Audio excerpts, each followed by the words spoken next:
আসসালামু আলাইকুম, শুভ সকাল সবাইকে। অসম্ভব সুন্দর একটা গ্রামের দৃশ্য। আজকে চলে এসেছি সুন্দর একটি গ্রামে।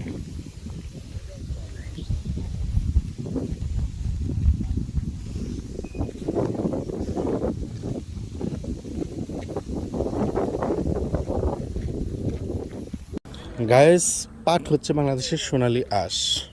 আর এই গ্রামেই একমাত্র মানে খুব অল্প সংখ্যক মানুষ পাট চাষ করে থাকে। এদিকে দেখতে পাচ্ছেন পাট হচ্ছে শুকা দিয়ে রাখছে।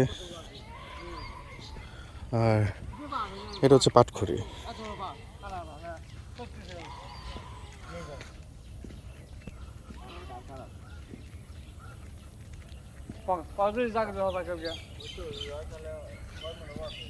আর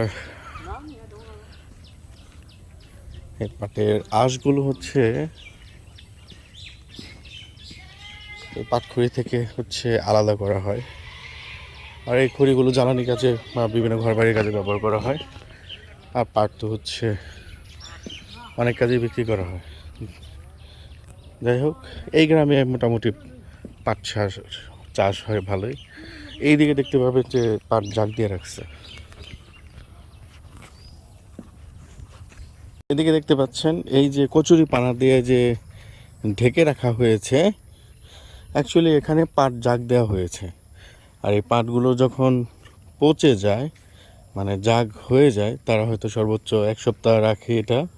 তারপরে যে এরকম হচ্ছে পাটখড়ি থেকে পাটগুলো আলাদা করা হয়। আর এই এলাকায় বেশিরভাগ হচ্ছে মানুষ হচ্ছে পাট চাষ করে সাধারণত।